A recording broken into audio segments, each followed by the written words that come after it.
إن الحمد لله نحمده ونستعينه ونستغفره ونعوذ بالله من شرور أنفسنا ومن سيئات أعمالنا من يهده الله فلا مضل له ومن يضلل فلا هادي له أشهد أن لا إله إلا الله وحده لا شريك له وأشهد أن محمدا عبده ورسوله يا أيها الذين آمنوا اتقوا الله حق تقاته ولا تموتن إلا وأنتم مسلمون يا أيها الناس اتقوا ربكم الذي خلقكم من نفس واحدة وخلق منها زوجها وبث منهما رجالا كثيرا ونساء واتقوا الله الذي تساءلون به والأرحام إن الله كان عليكم رقيبا يا أيها الذين آمنوا اتقوا الله وقولوا قولا سديدا يصلح لكم أعمالكم ويغفر لكم ذنوبكم ومن يطع الله ورسوله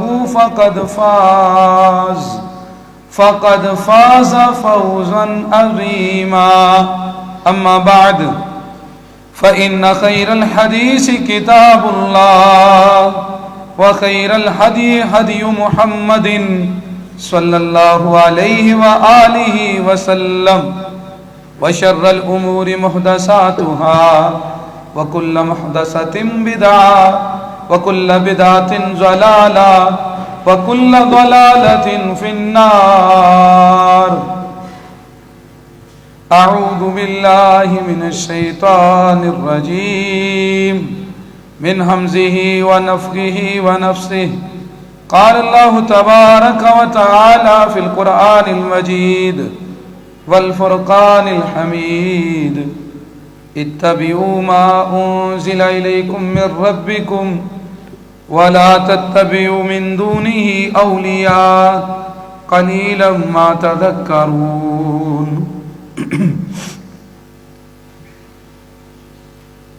السلام علیکم ورحمۃ اللہ وبرکاتہ. محترم بھائیوں، قابل احترام ساتھیوں، بزرگوں، قابل احترام ماؤں بہنوں، عزیز طالب علموں اور معزز سامعین کرام، ہر قسم کی حمد و ثنا کے لائق اللہ رب العزت کی ذات بابرکت و اقدس ہے. وہ اس کے اہل ہے کہ اس کی تعریف کی جائے، اور بہت بڑا اس کا فضل ہے کہ اس نے ہمیں اپنے پیارے نبی کریم محمد صلی اللہ علیہ وسلم کی امت میں سے بنایا، ہمیں ایمان کی دولت سے مالا مال کیا. یہ خالصتاً اللہ کا فضل ہے اور ہمیں مسلمان بنایا. محترم بھائیوں، آج جو چیز میں آپ کے سامنے بیان کرنا چاہتا ہوں وہ ہے کہ ہم جو لوگ ہیں، انسان، ان کو کس کے لیے پیدا کیا گیا ہے، ان کا اصل مسکن کیا تھا، ٹھکانہ کیا تھا، رہائش کیا تھی انسان کی، اور وہ وہاں سے کیسے نکلا اور واپس کیسے جائے گا، یعنی کہ جنت. اللہ رب العزت نے جب انسان کی تخلیق کا مقصد ذکر کیا قرآن پاک کے اندر، تو وہاں پر پھر یہ فرمایا کہ میں نے آدم کو بنایا، اس کی زوجہ کو بھی بنایا، حوا کو. تو پھر میں نے انہیں کہا وَقُلْنَا يَا آدَمُ اسْكُنْ أَنْتَ وَزَوْجُكَ الْجَنَّةَ، اے آدم، تو اور تیری بیوی جنت میں رہے گی. تمہارا سکن، تمہارا مسکن، تمہارا ریزیڈینشنل ایریا جو ہے وہ جنت ہے. تم جنت کی مخلوق ہو. یا آدم اسکن انت و زوجک الجنہ، تم جنت میں رہو، وَقُلَا اور کھاؤ، دونوں کھاؤ پیو، منہا اس جنت سے، رغدن حیث شئتما جہاں سے جی چاہتا ہے کھاؤ، تمہیں کوئی روک ٹوک نہیں ہوگی۔ یہ اللہ رب العزت نے بنایا تو بنا کے ساتھ بتایا کہ تمہاری رہائش کدھر ہے، اور وہاں کھانے کا بھی بندوبست کر دیا گیا ہے۔ یہ بنیادی ضرورت ہے، رہائش اور کھانا۔ آج میں جب پڑھتا ہوں تو آپ بھی دیکھیں، بڑی ایک دلچسپ بات ہے۔ ایک ڈاکٹر ہے، سائنسدان، ڈاکٹر سلور اس کا نام ہے، اس نے تجربے سے ثابت کیا، وہ کہتا ہے انسان اس پلانٹ کی مخلوق نہیں ہے، اور اس نے ریڑھ کی ہڈی کی اس کی کیفیت ذکر کی کہ یہ کیسے کیسے بنی ہے۔ اس نے کہا یہاں کے جو اس زمین کے لیے جو بنائے گئے ہیں وہ اور ہیں، یہ یہاں کا نہیں، اور یہ جہاں سے آیا ہے وہاں پہ کبھی غم نہیں ہوگا، وہاں پہ خوشی ہوگی، وہاں پہ کبھی یہ بوڑھا نہیں ہوگا، وہاں پہ اس کو یہ نہیں ہوگی، کوئی پریشانی نہیں ہوگی۔ یہ سائنسدان ثابت کر رہا ہے انسان کے جسم سے۔ تو میں نے کہا اللہ تیرا شکر ہے، تو نے ہمیں پہلے ہی بتا دیا کہ میں نے تو تمہیں جنت کے لیے پیدا کیا تھا۔ اب ہوا کیا؟ اللہ نے کہا وَلَا تَقْرَبَا هَذِهِ الشَّجَرَةَ فَتَكُونَا مِنَ الظَّالِمِينَ، جنت کے لیے تجھے اے انسان بنایا گیا ہے، لیکن تم نے یہ باؤنڈری کراس نہیں کرنی، تمہارے لیے کچھ حدود رکھی گئی ہیں۔ اگر تم یہاں تک پہنچ گئے، اس درخت کو تم نے کھایا تو تم ظالموں میں سے ہو جاؤ گے۔ تو پھر آگے وہ ایک الگ واقعہ دوسری طرف چلا جاتا ہے۔ میں نے جو چیز بیان کرنی ہے اس میں صرف اتنا ہے کہ ہم جنت کے لیے پیدا کیے گئے، یہ انسان کا اصل مسکن تھا جنت، اور وہاں سے وہ نکلا نافرمانی کی وجہ سے۔ یہاں پہ رد ہے اس نظریے کا بھی جو کرسچینٹی کے اندر ہے، وہ کہتے ہیں انسان پیدائشی طور پر برائی پر پیدا کیا گیا ہے، اور جناب مسیح نے سولی پر چڑھ کر اس کا کفارہ دیا، جبکہ ایسا نہیں ہے۔ انسان پیدائشی طور پہ جنت کے لیے پیدا کیا گیا ہے، یا آدم اسکن انت و زوجک الجنہ، اور وہاں سے وہ اپنی بدعملی کی وجہ سے نکلا۔ اب ہم نے واپس اس کی طرف جانا ہے، یہ ہے کامیابی، ریٹرن وے ٹو ہیون، جنت میں واپسی کا راستہ، یہ ہم نے تلاش کرنا ہے۔ یہاں پر ہمارا یہ مقصد ہے۔ اللہ رب العزت نے جب نیچے اتارا تو تب یہ کہا قُلْ نَهْبِطُوا مِنْهَا جَمِيعًا، تم سب یہاں سے اتر جاؤ۔ کس سے؟ جنت سے، تم سب، آدم اور آدم علیہ السلام کی پشت میں آنے والے آخری انسان تک، کہا تم سب یہاں سے اب اتر جاؤ، نکل جاؤ جنت سے۔ اور یاد رکھنا قُلْ نَهْبِطُوا مِنْهَا جَمِيعًا فَإِمَّا يَأْتِيَنَّكُم مِّنِّي هُدًى فَمَن تَبِعَ هُدَايَ فَلَا خَوْفٌ عَلَيْهِمْ وَلَا هُمْ يَحْزَنُونَ۔ اللہ تعالیٰ نے جنت کے لیے بنایا، جنت سے جب اترے، ہمیں نکالا گیا ہماری بدعملی کی وجہ سے، تو کہا یاد رکھنا میری طرف سے تمہیں ہدایت آئے گی، اور ہدایت کا معنی ہوتا ہے راہ دکھا دینا۔ کون سی راہ؟ جنت میں واپسی کی۔ اب تم واپس آؤ گے اس جنت میں، اس کی راہ میں تمہیں دکھا دوں گا۔ فمن تبع ہدایا فلا خوف علیہم ولا هم يحزنون والذین کفروا وکذبوا بآیاتنا اولئک اصحاب النار هم فیہا خالدون۔ تو تمہاری دو قسمیں بن جائیں گی، میری طرف سے تمہیں ہدایت آئے گی، میں تمہیں بتا دوں گا جنت میں واپسی کا راستہ، جو اسے اپنا لیں گے انہیں کوئی ٹینشن کی بات نہیں، وہ واپس جنت میں آئیں گے۔ فلا خوف علیہم ولا هم يحزنون، اب جاؤ لیکن واپس آ جاؤ گے۔ جیسے کوئی بڑا جاتے ہوئے رہنمائی کرتا ہے، تو اللہ تعالیٰ نے یہ آیت ذکر کر دی اور کہا اگر تم نے اس راہ کو نہ اپنایا، والذین کفروا وکذبوا بآیاتنا اولئک اصحاب النار هم فیہا خالدون، تو پھر وہ جہنم میں چلے جائیں گے۔ رائٹ ہینڈ والے وہ جنت میں چلے جائیں گے جو اس راہ پہ چلیں گے، اور جو لیفٹ ہینڈ والے ہوں گے وہ جہنم کے راستے میں چلے جائیں گے۔ اللہ رب العزت نے یہ بات واضح ذکر کر دی۔ تو میرے بھائیوں، اللہ تعالیٰ نے یہ جو فرمایا کہ میری طرف سے فَإِمَّا يَأْتِيَنَّكُم مِّنِّي هُدًى، میری طرف سے ہدایت آئے گی تو تم نے اس کی پیروی کرنی ہے، تو وہ کیا ہے؟ وہ ہدایت جب آپ قرآن پاک کو پڑھتے ہیں تو سورۃ بقرہ کی پہلی آیت میں کیا ذکر ہوا ہے؟ الف لام میم ذالک الکتاب لا ریب فیہ ھدی للمتقین. متقین کا معنی کیا ہوتا ہے؟ بچنے والے. اب تم میں سے جو جہنم جانے سے بچنا چاہتا ہے اور وہ جنت کی طرف واپس جانا چاہتا ہے تو اس کے لیے ہدایت یہ آ گئی ہے، یہ قرآن پاک. وہ پہلے وعدہ کیا گیا تھا میں ہدایت دوں گا، اور جب قرآن کو اتارا تو کہا اب میں نے وہ ہدایت دے دی ہے. اسی لیے اللہ رب العزت نے فرمایا سورہ الاعراف کے اندر آیت نمبر 3 میں اتبعوا ما انزل الیکم من ربکم ولا تتبعوا من دونہ اولیاء قلیلا ما تذکرون.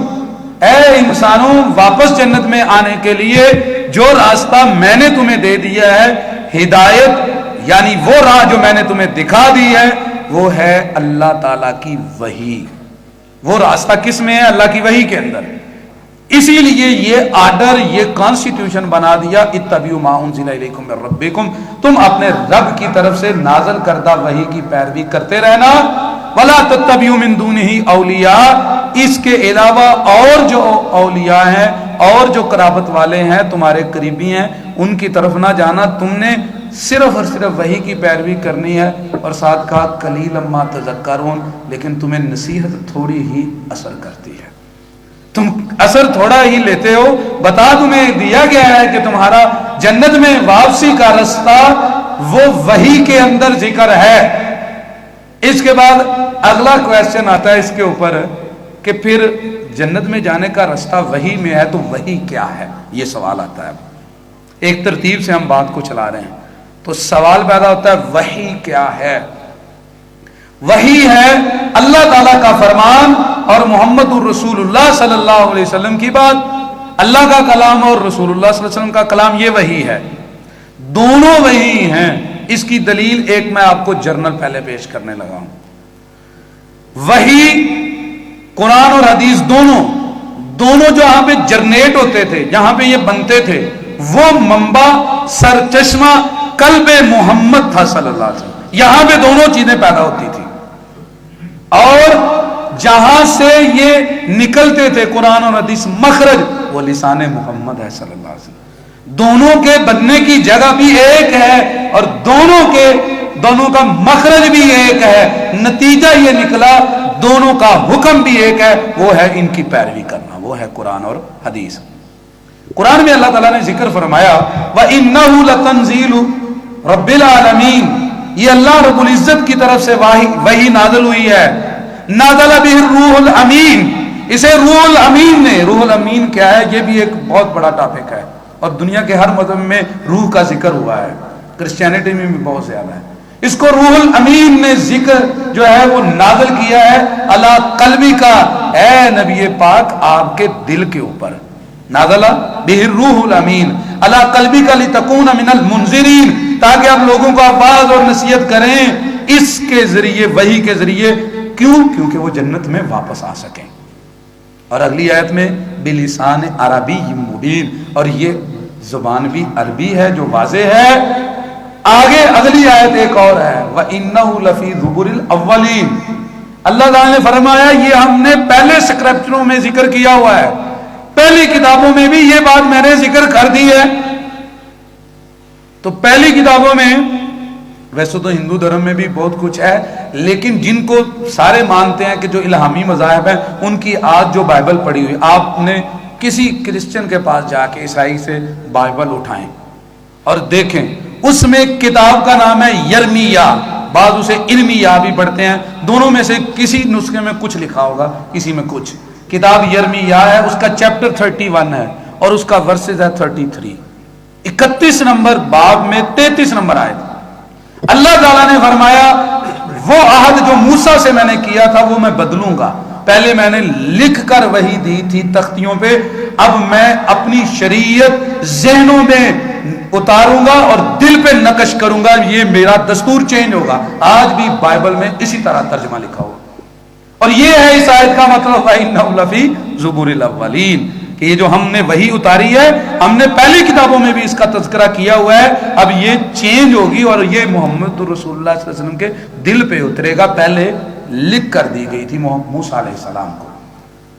تو یہ بیان کرنے کا مقصد قرآن سے اور باقی پچھلی کتابوں سے کہ دونوں چیزیں وہی ہیں، قرآن بھی اور حدیث رسول بھی صلی اللہ علیہ وسلم۔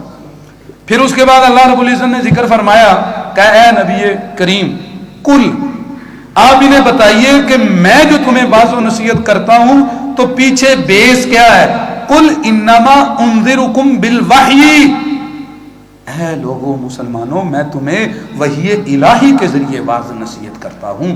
اللہ تعالیٰ نے محمد رسول اللہ صلی اللہ علیہ وسلم کو یہ بھی کہا آپ انہیں اپنی ڈیوٹی بتائیں کہ آپ وحی کی پیروی کرتے ہوئے ان کو نصیحت کرتے ہیں۔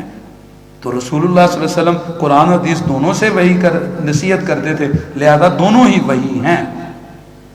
اور میرے بھائیوں ایک اور قرآن میں مطلق آیت ہے، پھر میں آپ کو خاص ایک ایک حوالہ سناتا ہوں، وہ ہے وَمَا آتَاكُمُ الرَّسُولُ فَخُذُوهُ وَمَا نَهَاكُمْ عَنْهُ فَانْتَهُوا وَاتَّقُوا اللَّهَ إِنَّ اللَّهَ شَدِيدُ الْعِقَابِ۔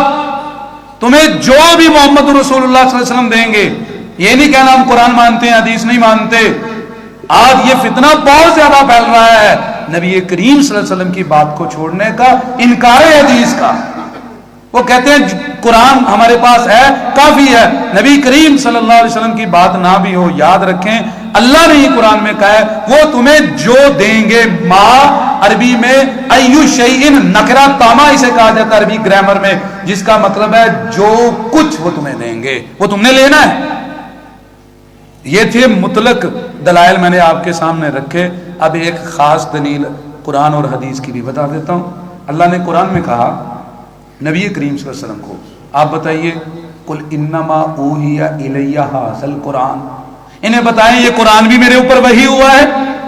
اور سورۃ نجم میں کہا ما ضل صاحبکم وما غوا وما ينطق عن الهوى ان هو الا وحی یوحی، یہ قرآن بھی وحی ہے اور نبی کریم کا فرمان بھی وحی ہے۔ یہاں پہ خاص بھی ذکر کر دیا اللہ رب العزت نے۔ اب اس کے بعد بھی کوئی کہے کہ میں حدیث نہیں مانتا تو اسے اپنے ایمان کی فکر کرنی چاہیے۔ تو یہ بنیادی میں نے چند ایک لا آپ کے سامنے رکھے ہیں۔ میرے بھائیوں ہم جنت کے لیے پیدا کیے گئے، اس پر خوش ہوں کہ اللہ نے ہمیں ٹھکانہ جنت دیا تھا، ہم وہاں سے اپنی بدعملی سے نکلے۔ یہ ایک سمبولک لینگویج ہے، یہ سمجھایا جا رہا ہے کہ تمہیں اصل میں جنت میں جانا ہے لیکن بدعملی کر کے کہیں جہنم میں نہ چلے جانا، اور جنت میں اگر جانا ہے تو اس کا رستہ وہی ہے جو اللہ تعالیٰ نے وہی نازل کی ہوئی ہے، وہ ہے قرآن اور وہ ہے حدیث رسول صلی اللہ علیہ وسلم۔ واضح بات ہے، بالکل دو ٹوک اصول ہے یہ۔ اب میں آپ کے سامنے آگے اگزامپل رکھتا ہوں اس چیز کی۔ اس دنیا میں مسلم معاشرے میں نہیں، سید ولد آدم، ابھی میں باقی مذہبوں کا حوالہ نہیں دوں گا، قرآن حدیث سے بات کروں گا۔ اس دنیا میں سب سے جو the most greatest success and perfect person Muhammad peace be upon him صلی اللہ علیہ وسلم، وہ صرف رسول اللہ صلی اللہ علیہ وسلم ہے جو سب سے عظیم کامیابی کے حامل تھے۔ آپ ان کا طریقہ دیکھیں وہ کس پہ چلتے تھے، ان کی راہ کیا تھی۔ ہمارے لیے یہ نمونہ بنائے گئے ہیں نا، وہ آئیڈیل بنائے گئے ہیں۔ تو وہ جو کامیاب ہوئے، جو مکمل ہوئے، جن کو اللہ نے نمونہ بنایا، ان کو اللہ نے کیا وحی کی تھی؟ کہا اے پیارے حبیب وَاتَّبِعْ مَا يُوحَىٰ إِلَيْكَ مِن رَبِّكَ، ان کا اسلوب کیا تھا؟ اور میرے بھائیوں جنت میں واپسی کا رستہ، اور جو جنت کے سردار ہیں، سید ہیں، حسن و حسین بھی سردار ہیں، ابو بکر و عمر بھی سردار ہیں، اور لیکن وہ نیچے مصول ہیں، اصل تو سید محمد الرسول اللہ صلی اللہ علیہ وسلم، جن کے پاس چابی ہے، جنہوں نے جنت کھلوانی ہے، جنہوں نے جنت دلوانی ہے، وہ محمد الرسول اللہ صلی اللہ علیہ وسلم ہے۔ وہ سید جو ہے نا، وہ سید ہیں، وہ سید سرداروں کے بھی سردار ہیں۔ اور ان کا رستہ کیا تھا؟ وحی کی پیروی۔ وَاتَّبِعْ، اللہ نے کہا اے پیارے حبیب آپ پیروی کریں ما اس کی یوحا الیک من ربک، جو آپ کی طرف آپ کے رب نے وحی کی۔ تو ان کا دستور کیا تھا؟ وحی الہی کی پیروی کرنا۔ اور پھر یہاں پہ بس نہیں، اللہ تعالیٰ نے کہا اے اللہ کے نبی آپ انہیں بتائیے تاکہ ان کے ذہنوں میں بیٹھے کہ یہ کتنا ضروری ہے قرآن حدیث کی پیروی کرنا۔ اور لفظ پتا کیا بولے؟ وَإِنِ اهْتَدَيْتُ فَبِمَا يُوحِي إِلَيَّ رَبِّي، بتائیے، تو پھر نبی صلی اللہ علیہ وسلم نے بتلایا. یہ قرآن پاک میں اللہ تعالیٰ نے واضح کیا. انہیں کہیں کہ میں محمد صلی اللہ علیہ وسلم اگر ہدایت پر ہوں، کس پر؟ ہدایت پر. اور ہدایت کا مطلب جنت میں واپسی کے راستے پہ چلنا، یہ ہے ہدایت. جنت کا جو واپسی میں جنت جانے کا راستہ، اس پہ چل پڑنا، یہ ہدایت ہے. یہی صراط مستقیم ہے، یہی ایمان ہے، یہی دین ہے، یہی تقویٰ ہے، یہی اسلام ہے. اس کی طرف واپس چل پڑنا.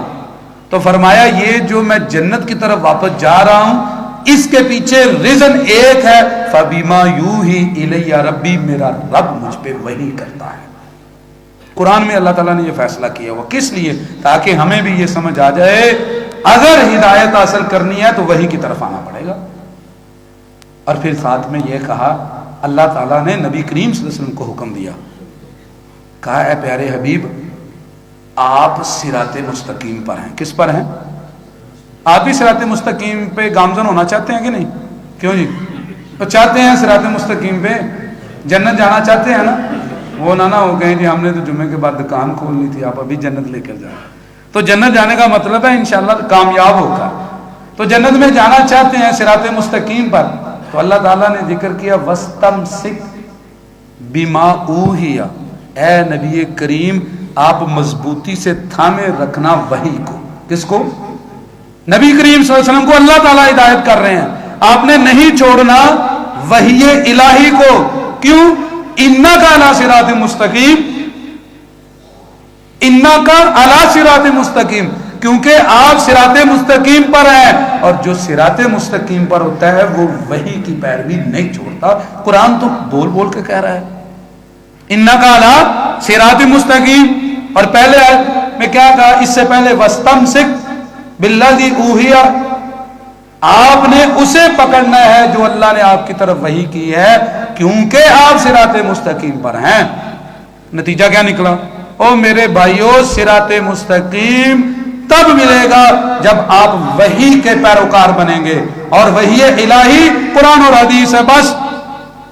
اس کے بعد کسی کے اوپر وحی نہیں ہوئی. یہ میں نے آپ کے ساتھ سامنے وہ پرسنالٹی رکھی جس کو اللہ تعالیٰ نے آئیڈیل بنایا، محمد رسول اللہ صلی اللہ علیہ وسلم.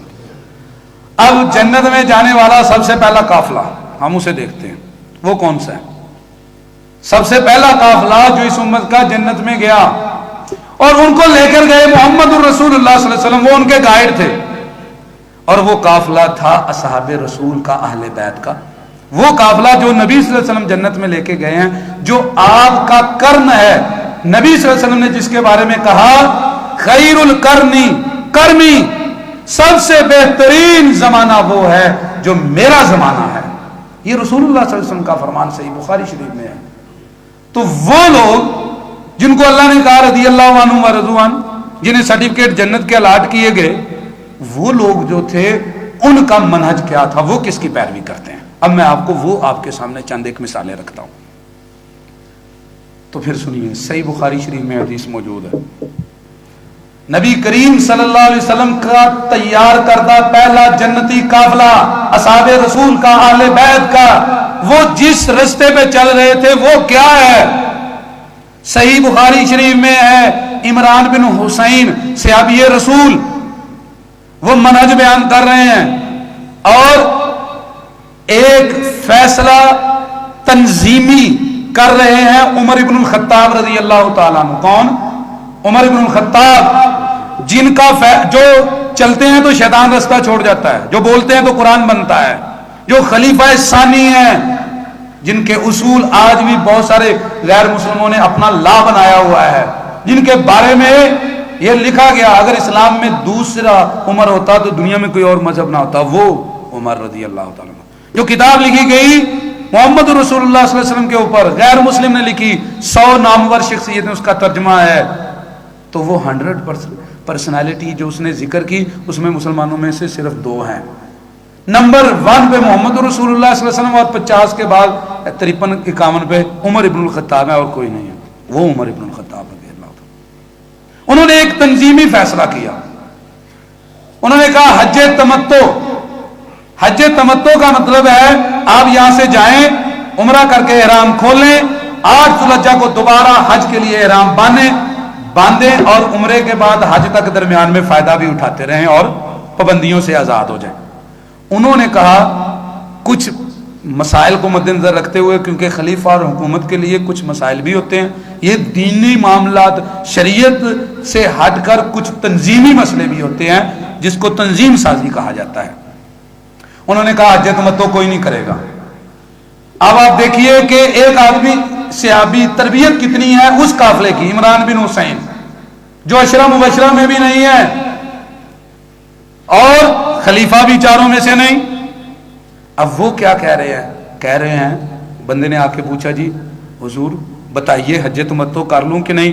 عمر رضی اللہ تعالیٰ نے پابندی لگائی ہے، تو وہ بتا رہے ہیں کہ یہ تنظیمی فیصلہ ہے، شریعت یہ نہیں ہے، اور پھر اسے سمجھانے لگے۔ کہتے قرآن میں اللہ نے آیت اتاری ہے سورۃ بقرہ میں، کون سی؟ فمن تمتع بالعمرۃ الی الحج، جو عمرہ کر کے حج تک فائدہ اٹھانا چاہے تو اٹھا لے۔ اور کہنے لگے قرآن میں اللہ نے اتارا، ہم نے نبی کریم صلی اللہ علیہ وسلم کے ساتھ کیا، قرآن میں بھی آ گیا، حدیث میں بھی آ گیا۔ منہج سمجھایا کہ ثبوت ہوتا ہے دین کا قرآن سے یا حدیث سے، اور پھر کہا وَلَمْ يَنزِلْ قُرْآنُ يُحَرِّمُهُ وَلَمْ يَنْهَا عَنْهَا تَمَاتَ، نہ قرآن نے اس سے حرام کیا نہ محمد رسول اللہ صلی اللہ علیہ وسلم نے منع کیا، وہ بھی فوت ہو گئے۔ تو کہنے لگے یاد رکھنا دین ثابت بھی قرآن حدیث سے ہوتا ہے، اور اس سے ثابت شدہ کو ختم بھی قرآن حدیث ہی کرتا ہے۔ اور اس کے بعد کہا قال رجل برأیہ شیئا، باقی جو بھی ہے اس کی اپنی رائے ہے، دین یہ ہے۔ یہ صحیح بخاری میں ہے۔ آپ دیکھیں کہ عمر کون ہے جن کے سامنے کوئی بولتا نہیں، لیکن وہ منہج اس جماعت کی تربیت اتنی مضبوط تھی کہ محمد رسول اللہ صلی اللہ علیہ وسلم کی بات ہے، اللہ کی بات ہے، وہ دین ہے بس۔ اور پھر یہاں پہ بس نہیں، ترمذی میں الفاظ ہیں اپنا بیٹا۔ لوگوں نے مسئلہ پوچھا بیٹے، وہ بیٹا کون ہے؟ ابن عمر، عبداللہ بن عمر ان کا نام ہے، اور عمر رضی اللہ عنہ کے بیٹے۔ اب انہیں پتا بھی ہے کہ میرا باپ خلیفہ بھی ہے، حیثیت کتنی ہے۔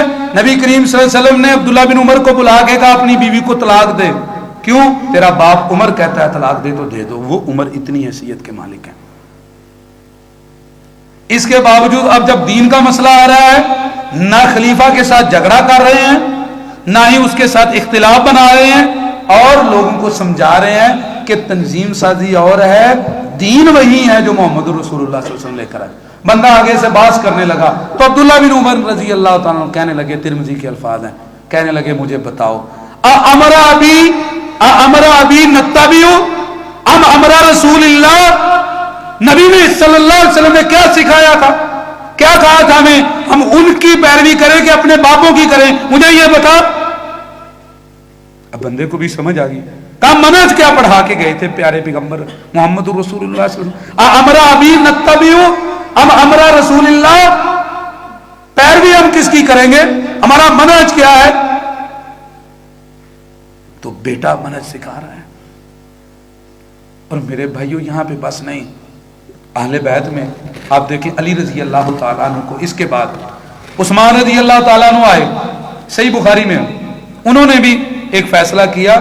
خلفاء کو تنظیمی فیصلے کرنے پڑتے ہیں، لوگوں کو جوڑنے کے لیے ان کو کچھ معاملات کو دیکھنا پڑتا ہے، اور اس کا یہ مطلب نہیں کہ ہم فوراً فتوے لگا دیں کہ وہ غلط ہیں، وہ دیکھا جائے گا دینی اصول سے کہ اس کی کیا حیثیت ہے، وہ فیصلہ شریعت کا ہے یا تنظیمی ہے۔ عثمان ابن عفان رضی اللہ عنہ نے فیصلہ کیا تو تب علی رضی اللہ تعالیٰ عنہ، اہل بیت میں علی رضی اللہ تعالیٰ عنہ وہ کھڑے ہوئے۔ اب ان سے کسی نے خلیفہ کا انکار نہیں کیا، لوگوں کا اطاعت کرو، لیکن خود لوگوں کو دکھانے کے لیے اور منہج مضبوط رکھنے کے لیے علی رضی اللہ تعالیٰ عنہ نے وہی عمل کیا جو نبی صلی اللہ علیہ وسلم نے کیا تھا۔ اب انہیں ساتھ کہنے والے نے کہا آپ تو ایسے خلیفہ کے ساتھ کھڑے ہوتے ہیں اور آپ تو عثمان رضی اللہ عنہ کے بازو ہیں، اور آپ وہ کر رہے ہیں جو وہ نہیں کہہ رہے۔ انہیں کہنے لگے منہج بتاؤ کیا ہے دین کے بارے میں۔ ما کنت لی ادا سنت النبی لقول احد، میں علی ایسا نہیں ہوں کہ کسی کی وجہ سے نبی کی سنت چھوڑ دوں۔ اللہ آج ہمیں پتہ ہی نہیں ہے منہج کیا ہے۔ ہمیں نہیں پتا جنت میں واپسی کا راستہ ایک ہی ہے، وہ اللہ کی وحی ہے، قرآن اور سنت کی پیروی ہے۔ صحابہ رضوان اللہ علیہ مجمعین تو بڑے مضبوط، یہی علی رضی اللہ تعالیٰ عنہ، اور میرے بھائیوں، اور جن کو تم مولا علی کہتے ہو، مولا علی کا موقف بھی تو لو نا، اور مولا علی کے منہج پہ بھی تو چلو۔ ابو جحیفہ صحیح بخاری میں حدیث ہے، کہنے لگے، مسلم کے یہ الفاظ سنانے لگا ہوں، کہنے لگے علی رضی اللہ تعالیٰ عنہ کو، کہا اے علی رضی اللہ تعالیٰ عنہ، کیا آپ کے پاس حل عندکم شیء مما لیس فی القرآن؟ اور ایک راوی نے ذکر کیا ما لیس عند الناس، اے علی رضی اللہ تعالیٰ عنہ، آپ کے پاس کوئی چیز ہے جو لوگوں کے پاس نہ ہو؟ یہ عقیدے کی بات ہے، سمجھے۔ مجھے ڈاکٹر صاحب کہہ رہے تھے ساتھ ساتھ تعلیم بھی ہم نے دینی ہے، تو میں نے کہا انشاءاللہ۔ کہا آپ کے پاس کوئی ایسی چیز ہے جو قرآن میں نہ ہو؟ وہ قرآن جو لوگوں کے پاس ہے اس میں نہ ہو، اور آپ کے پاس خاص ہو، اہل بیت کے پاس ہو، بتائیے۔ علی رضی اللہ تعالیٰ نے کہا والذی فلق الحب وبرا النسمہ، کہا ابو جحیفہ میں اس ذات کی قسم کھاتا ہوں جس نے اناج اگایا، روح کو پیدا کیا، ہمارے پاس اس قرآن حدیث کے سوا کچھ نہیں ہے۔ قسم کھائی، کہا اس رب کی قسم کھاتا ہوں، کہا میرے پاس قرآن ہے، اور اس قرآن پہ جو اللہ فہم دیتا ہے کسی کو وہ ہے، اور تیسری چیز اس میری تلوار کے اندر میں نے ڈالے ہوئے دیت کے اور فتوحات کے وہ مسائل ہیں جو ایک خلیفہ کو ضروری ہیں، ایک گلیڈیٹر جنگجو مجاہد کے لیے ضروری ہیں کہ کیا مسائل ہیں کافر مسلمان کے، دیت کے، یہ وہ مسائل ہیں جو محمد رسول اللہ صلی اللہ علیہ وسلم نے سکھائے، اور یہ سنت ہے، اور وہ قرآن ہے، اور تیسرا میرا فہم ہے۔ یہ وہ تین چیزیں ہیں، اور ساتھ اسے منہج بھی بتا دیا۔ ہم ان چیزوں کی پیروی کرتے تھے، قرآن حدیث کی، اور اللہ سے فہم مانگتے تھے اس کے اندر۔ علی رضی اللہ تعالیٰ عنہ صرف یہ نہیں، ابو سعید خدری رضی اللہ تعالیٰ عنہ نبی کریم صلی اللہ علیہ وسلم کے زمانے میں چھوٹے صحابہ میں سے تھے، لیکن منہج دیکھیں کتنا مضبوط ہے، عقیدہ کتنا مضبوط ہے۔ ترمذی کے اندر الفاظ ہیں، آئے مسجد میں، مروان اس وقت خطبہ دے رہا تھا، تو جب وہ خطبہ دے رہے تھے ان کے ساتھ ان کے جو دربان تھے فوجی، جب ابو سعید خدری رضی اللہ تعالیٰ عنہ 2 رکعتیں پڑھنے لگے، وہ خطبہ دے رہا تو انہوں نے فوراً بٹھا دیا، وہ نہیں بیٹھے، وہ انہیں پکڑ کے زور لگا رہے تھے۔ ابو سعید خدری رضی اللہ تعالیٰ عنہ نے 2 رکعتیں پوری کی۔ اب بعد میں لوگوں نے کہا اے ابو سعید خدری، ہم ڈر رہے تھے کہ یہ فوجی آپ کو ماریں گے، یہ پکڑ لیں گے، وہ جو سپاہی تھے مروان کے، جو خلیفہ کے دربان ہیں فوجی، وہ آپ کو پکڑ لیں گے۔ اور ابو سعید خدری رضی اللہ تعالیٰ عنہ کہنے لگے بتاؤ ذرا، ما کنتو لأترکہما بعد شیء رأیتہ من رسول اللہ صلی اللہ علیہ وسلم، سیکھا کیا تھا رسول اللہ صلی اللہ علیہ وسلم سے کہ ہم اس چیز کو نہیں چھوڑیں گے جو نبی کریم صلی اللہ علیہ وسلم سے سیکھ لیے، یہی تو آپ ہمیں سکھا کے گئے تھے کہ جس رستے پہ چلنا اس رستے میں تو بڑی مشکلات ہیں، جنت کی رستے میں، جنت کی راہ جو ہے، کیا کہا تھا نبی صلی اللہ علیہ وسلم نے؟ آپ نے کہا حفت الجنت بالمکارہ وحفت النار بالشہوات، اور لوگوں جنت کے طلبگاروں، جہنم سے بچنے والوں، کبھی جنت اور جہنم کے بارے میں دیکھو تو صحیح، جنت کے گرد وہ ساری چیزیں ہیں جو تکلیف دہ ہیں، جن میں پریشانیاں ہیں، جن میں کراہتیں اذیتیں ہیں، اور جہنم کے گرد تو خواہشات ہی خواہشات ہیں، اور بڑے جو ہے نا وہ محبت کی باتیں، بڑی نرم و نازک باتیں ہیں۔ اور یہی ابو سعید خدری رضی اللہ تعالیٰ عنہ، اب صدقے کا مسئلہ بن گیا، فطر کا، اور یہ بھی صحیح بخاری مسلم میں موجود ہے۔ معاویہ رضی اللہ تعالیٰ عنہ خلیفہ بنے، انہوں نے اپنی ایک رائے دی اور کہنے لگے اے لوگوں، شام کی گندم کی ویلیو زیادہ ہے، مدینے کی کھجور پورا سا ہو، شام کی کھجور آدھا سا ہو تو برابر ہے، صدقۃ الفطر کر دو۔ لوگوں نے اس کو لے لیا۔ ابو سعید خدری رضی اللہ تعالیٰ عنہ کہنے لگے اما انا فلا ازال اخرجوہ کما کنت اخرجوہ، ابدن ما عشتو، میں تو اسی طرح پورا ساتھ دوں گا کھجور سے، ہر اناج سے، جیسے محمد رسول اللہ صلی اللہ علیہ وسلم کے زمانے میں تھا۔ ہماری تو تربیت یہ ہوئی ہے۔ یہ مذاق کی بات نہیں ہے، یہ نبی صلی اللہ علیہ وسلم کا پہلا قافلہ جو جنتی ہے ان کی یہ تربیت ہے۔ وہ وحی کے پیروکار تھے میرے بھائیوں، اور قرآن حدیث کو سمجھتے تھے یہ وہ راستہ ہے جو ہمیں جنت کی طرف لے کر جائے گا، اور باقی راہوں سے وہ بچتے تھے۔ یہاں تک بس نہیں، واللہ سے ابھی داخل ہوئے ہیں تو آگے جو ہے نا وہ خطیب جو ہے بیٹھ کے خطبہ دے رہا ہے، خطیب بیٹھ کے خطبہ دے رہا ہے، داخل ہوئے اور آ کے کہنے لگے انظروا الی ھذا الخبیث، کہتے اس خبیث کی طرف دیکھو، بیٹھ کے خطبہ دے رہا ہے، صحابی رسول کہہ رہے ہیں۔ انہوں نے کہا کیوں کہہ رہے ہو؟ کہا اللہ کے نبی صلی اللہ علیہ وسلم کھڑے ہو کے خطبہ دیتے تھے، وہ سمجھتے تھے جو رسول اللہ صلی اللہ علیہ وسلم نے کیا ہے بس وہی ہے، اس کے علاوہ اور کچھ نہیں ہے۔ اتنے کلیئر تھے رسول اللہ صلی اللہ علیہ وسلم کی بات پہ، اتنا یقین تھا۔ میں آپ کو صحیح بخاری کا ایک واقعہ سناتا ہوں، صحیح بخاری شریف میں موجود ہے۔ نبی کریم صلی اللہ علیہ وسلم نے 3 بندوں کو بھیجا، یاد رکھ لیں کتنے بندوں کو؟ ایک کا نام ہے علی رضی اللہ تعالیٰ، دوسرے کا نام زبیر، تیسرے کا نام مقدام۔ کون کون ہے؟ علی، زبیر اور مقدام۔ کہا تینوں جاؤ، مسلمانوں کے لشکر کی خبر کافر کی طرف پہنچائی جا رہی ہے، ایک خط ہے جو مدینے سے مکہ روانہ ہوا ہے، صحیح بخاری کے الفاظ ہیں، وہ جب تم جاؤ گے وہ عورت روضہ خاک نامی جگہ پہ ہوگی۔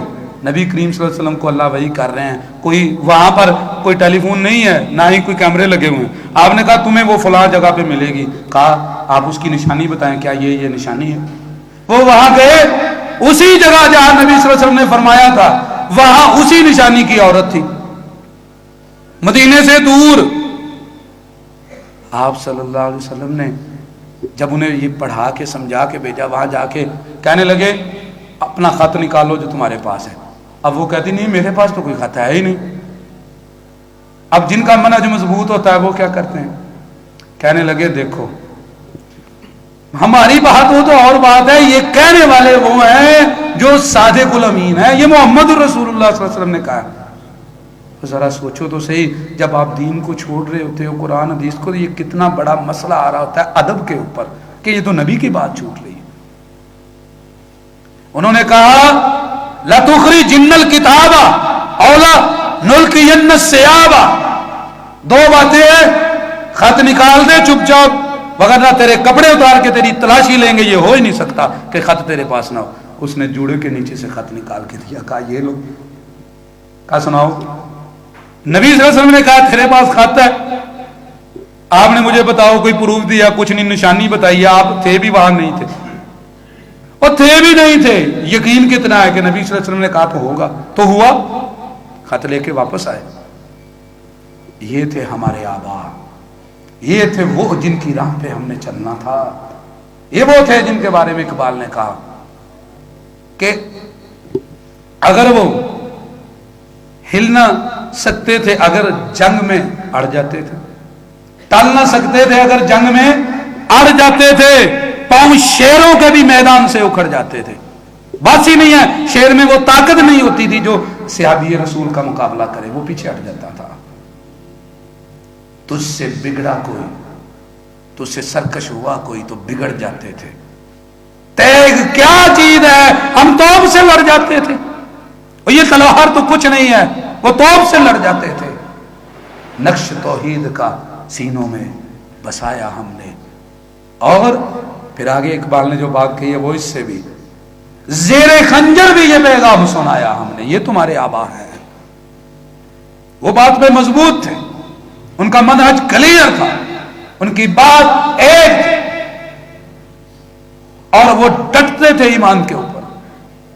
انہیں پتا تھا محمد رسول اللہ صلی اللہ علیہ وسلم نے یہ کہا، یہ سچ ہے، یہ مذاق کی بات ہے، قرآن حدیث کی بات ہے، من مرضی کرو آپ، یہ دین ہے، جنت میں جانے کا راستہ ہے۔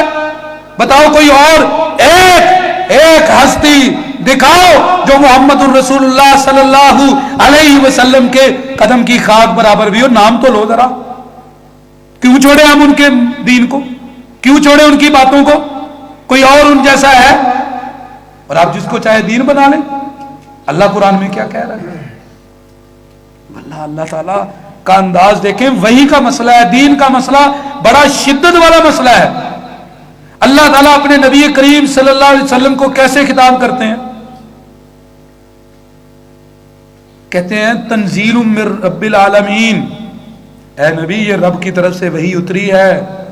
وَلَوْ تَقَوَّلَ عَلَيْنَا بَعْضَ الْأَقَاوِيلِ لَأَخَذْنَا مِنْهُ بِالْيَمِينِ ثُمَّ لَقَطَعْنَا مِنْهُ الْوَتِينَ فَمَا مِنْكُمْ مِنْ أَحَدٍ عَنْهُ حَاجِزِينَ. ہمارے نبی نے ایک ذرہ بھی، ایک بات کا حصہ بھی نہیں بڑھایا. اگر وہ بڑھاتے ہم رگے جان کاٹ دیتے، تم میں سے کوئی بچا نہ سکتا. یہ کہنے کا مطلب ہمیں ڈرانا ہے کہ ان کی بات اتنی کلیئر ہے، وہ وحی کے پیروکار ہے. بعض الاقاویل، بات نہیں کہا یہاں تو پورے مسئلے اپنے پاس سے بنا دیے. کہا ایک بات کا ایک ٹکڑا بھی محمد رسول اللہ صلی اللہ علیہ وسلم نے اپنے پاس سے نہیں بنایا. اور یہاں پہ وہ پھر مجھے حال ہی یاد آتا ہے، اب ہماری مرضی کیا ہے؟ کہتا کرے غیر بت کی پوجا تو کافر. ہمیں تو کوئی روکنے والا ہی نہیں. دین کا مسئلہ جو مرضی ہم کرے غیر بت کی پوجا تو کافر. جو ٹھہرا ہے بیٹا خدا کا تو کافر. جھکے آگے پر بارے سجدہ تو کافر. کواکب میں مانے کرشمہ تو کافر. مگر مومنوں پر کشادہ ہے راہ. پرستش کرے شوق سے جس کی چاہے. جو چاہے نبی کو، جو چاہے خدا کر دکھائے. اماموں کا رتبہ نبی سے بڑھائے. مزاروں پہ دن رات نظریں چڑھائے. شہیدوں سے جا جا کے مانگے دعائیں. نہ توحید میں اس سے کچھ خلل آئے، نہ ایمان بگڑے نہ اسلام جائے. واہ بھائی اللہ تعالیٰ نبی کریم صلی اللہ علیہ وسلم سے کیسے بات کر رہے ہیں؟ وہ کہہ رہے ہیں ایک ذرہ بھی انہوں نے نہیں بڑھایا. اور ہم کیا کر رہے ہیں؟ یہ مذاق ہے؟ یہ دین ہے؟ جنت میں جانے کا رستہ ہے؟ کیوں لوگوں کو غلط رستے پہ لگاتے ہو؟ کیوں اللہ کا پیغام نہیں سناتے کہ وحی کی پیروی کرو؟ قرآن حدیث میں جو آیا ہے اس کے پیچھے چلو. سیدھا سمپل سادی بات ہے. اور یہ میری بات تو نہیں ہے. نبی کریم صلی اللہ علیہ وسلم اس کی پیروی کرتے ہیں. اللہ اس کا حکم دے رہے ہیں. اور پہلی کھیپ اس مسلمانوں کی جو جنت میں جانے والا پہلا قافلہ، اس کی میں نے آپ کے سامنے مثالیں رکھی ہیں. عبداللہ بن عمر رضی اللہ تعالیٰ عنہ کہہ رہے ہیں، بندہ آیا پاس کرنے لگا مقابلہ، کوئی آگے سے باتیں، تو پتہ کیا کہنے لگے؟ کہتے سن، کہنے لگے ہم وَكُنَّ ذُلَّالًا فَهَدَانَ اللَّهُ بِهِ فَبِهِ نَقْتَدِي. کہتے ہم بھٹکے ہوئے تھے، اللہ نے محمد صلی اللہ علیہ وسلم کے ساتھ ہمیں ہدایت دی، اب ہم انہی کی پیروی کریں گے اور کسی کی پیروی نہیں کریں گے. یہ میری بات ہے. اٹھائیے چاروں ائمہ، امام ابو حنیفہ رحمۃ اللہ علیہ، امام شافعی رحمۃ اللہ علیہ، امام احمد بن حنبل رحمۃ اللہ علیہ، امام مالک رحمۃ اللہ علیہ، چاروں کے منہج کو پڑھے. کیا ہے؟ ہمیں پتہ ہی نہیں ائمہ نے ہمیں کیا سکھایا. میں سب سے زیادہ، میں ذاتی طور پہ امپریس ہوا سب سے زیادہ امام ابو حنیفہ رحمۃ اللہ علیہ کے اقوال سے. میں حیران ہوا کہ اس بندے نے تحقیق کتنی ڈالی.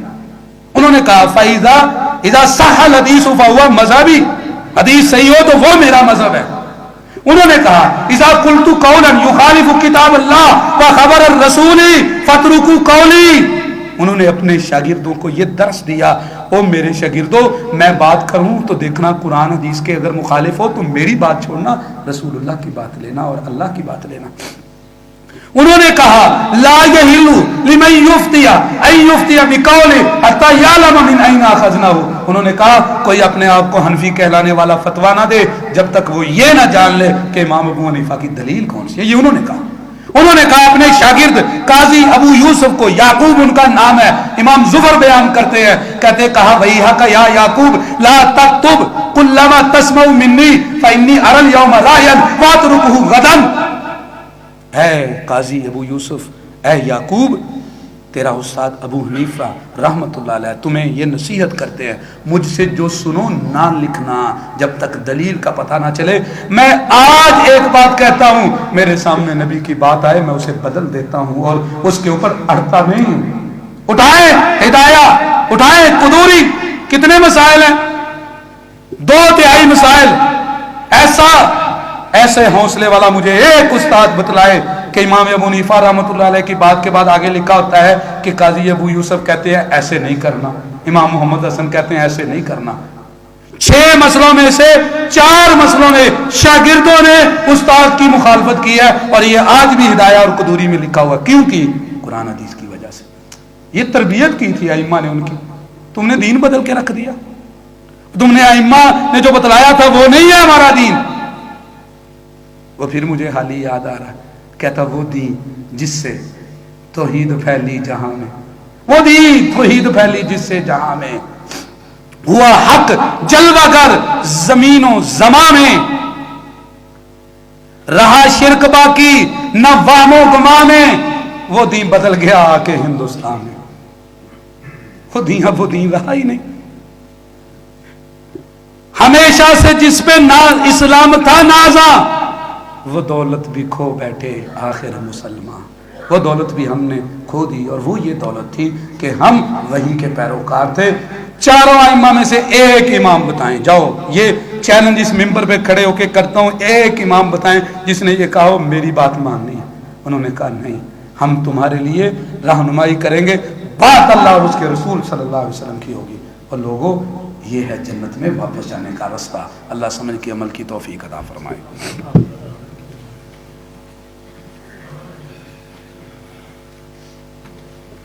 ان الحمد للہ نحمده ونستعینه ونستغفره ونعوذ باللہ من شرور انفسنا ومن سیئات اعمالنا من يهده الله فلا مضل له ومن يضلل فلا هادي له اشهد ان لا اله الا الله وحده لا شريك له واشهد ان محمدا عبده ورسوله يا ايها الذين امنوا اتقوا الله حق تقاته ولا تموتن الا وانتم مسلمون يا ايها الناس اتقوا ربكم الذي خلقكم من نفس واحده وخلق منها زوجها وبث منهما رجالا كثيرا ونساء واتقوا الله الذي تساءلون به والارحام ان الله كان عليكم رقيبا يا ايها الذين امنوا اتقوا الله وقولوا قولا سديدا يصلح لكم اعمالكم ويغفر لكم ذنوبكم ومن يطع الله ورسوله فقد فاز فوزا عظيما اما بعد فان خير الحديث كتاب الله وخير الهدي هدي محمد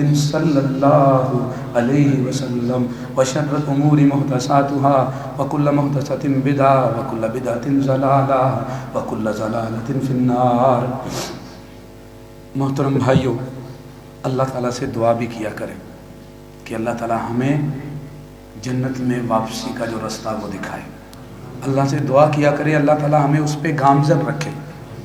شیطان آدمی کو جو ہے نا وہ ہلا دیتا ہے، وہ اس کو گمراہ کرتا ہے، ہمیں بھٹکاتا ہے۔